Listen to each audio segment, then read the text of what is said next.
ایک بڑے عالم تھے تو ان کا جوان بیٹا جو تھا وہ بیمار ہو گیا. ہسپتال میں لے کر گئے اس کو چیک اپ کروانے کے لیے, تو وہاں اس کو داخل کر لیا گیا. کچھ دیر وہ داخل رہا, اس کے تمام ٹیسٹ وغیرہ کرتے رہے, اور پھر ایک دن انہوں نے بتایا اس عالم کو کہ آپ کا بیٹا جو ہے وہ بڑی بیماری میں مبتلا ہو گیا, اور بیماری جو ہے وہ بھی ایک خاص حد سے اوپر جا چکی ہے. تو کچھ دیر انہوں نے وہاں رکھا اور پھر کہا کہ زیادہ بہتر ہے کہ آپ اسے اپنے گھر پہ لے کر جائیں, جو اس نے دوا یہاں لینی ہے وہی گھر پہ لے گا. خیر وہ اس کو بوجھل دل کے ساتھ گھر پہ لے آئے, گھر پر علاج ہونے لگا. کہتے ہیں کہ وہ ایک دن سو رہا تھا تو میں اس کے پاس بیٹھ کے کتاب پڑھ رہا تھا. کتاب میں صدقہ کی عظمت اور فضیلت کا باب آ گیا, میں اسے پڑھنے لگا, اور اس وقت مجھے ساتھ ساتھ شدت کے ساتھ احساس ہوا کہ میں اس علاج کے ساتھ اس کا صدقہ کیوں نہ دے سکا, کیونکہ نبی کریم علیہ الصلوۃ والسلام نے ارشاد فرمایا ہے کہ اپنے مریضوں کا علاج صدقے سے کیا کرو. تو کہتے ہیں کہ میں ساتھ صدقہ کیوں نہ دے سکا. خیر رات کافی بیت گئی سی, اس کے باوجود وہ اٹھے, کچھ رقم لی انہوں نے اور گھر سے باہر چلے گئے کہ اس وقت مجھے کوئی مفلس اور نادار ملے تو میں اس کو یہ رقم دے سکوں, لیکن اس وقت کوئی نہ مل سکا. جب گھر کے اندر آئے تو انہوں نے دیکھا کہ ایک بلی پر ان کی نظر پڑی جو بیمار سی تھی, لاغر سی تھی. ان کے دل میں ایک احساس پیدا ہوا, گھر کے اندر گئے, ایک برتن میں دودھ ڈالا اور لا کے اس کے قریب رکھ دیا, اور خود پیچھے ہٹ کے کھڑے ہو گئے. بلی جو تھی وہ دودھ پینے لگی. جب اس نے دودھ پی لیا تو یہ جو تھے عالم یہ اندر گئے اور جا کر سو گئے.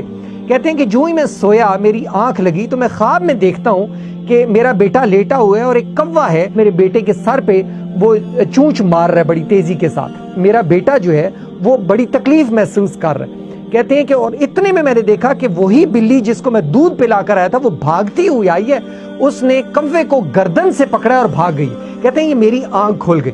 لیکن اس کے بعد آہستہ آہستہ صبح ہوئی, شام ہوئی, تو میں نے دیکھا کہ میرے بیٹے کی طبیعت بہتر ہونا شروع ہو گئی ہے, اس کی صحت بحال ہونا شروع ہو گئی. اسے بھوک بالکل نہیں لگتی تھی, اس کو بھوک لگنے لگ پڑی ہے, وہ آرام سے سونے لگ پڑا ہے, اور پھر اللہ تبارک و تعالیٰ نے میرے بیٹے کو شفا عطا فرما دی, وہ بہتر ہو گیا. تو یہ جو صدقہ ہے اس میں اتنی قوت ہے کہ یہ فکر کو, اندیشوں کو, بیماریوں کو دور کر دیتا ہے. یہ علاج بھی ہے, یہ دوا بھی ہے, اور یہ شفا بھی ہے, اور یہ دعاؤں کی قبولیت کا ایک ذریعہ بھی ہے, یہ مشکلوں سے نجات کا ایک ذریعہ بھی ہے. اور یہ پھر صدقہ جو ہے یہ رزق میں اضافہ کرتا ہے, عمر میں اضافہ کرتا ہے, عزت میں اضافہ کرتا ہے, اور نیکیوں میں اضافہ کرتا ہے. بھائی کو, دوست کو یا کسی عزیز کو دیکھ کر مسکرا دینا, چہرے پر مسکراہٹ لے آنا بھی صدقہ ہے. دو روٹھے ہوئے دوستوں میں صلح کروا دینا بھی صدقہ ہے, اور دو انسانوں کے درمیان انصاف کی بنیاد پر فیصلہ کر دینا بھی صدقہ ہے.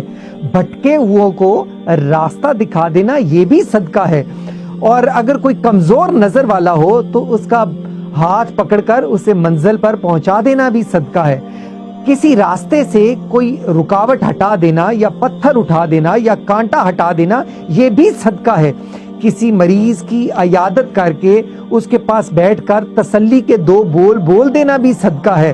اور برتن میں پرندوں کے لیے پانی رکھ دینا یا دوسرے برتن میں دانا رکھ دینا یہ بھی صدقہ ہے. اور یاد رکھیے جن گھروں سے مخلوق خدا کو رزق ملتا رہتا ہے, اللہ تعالیٰ ان گھروں پر کبھی رزق کے دروازوں کو بند نہیں فرماتا.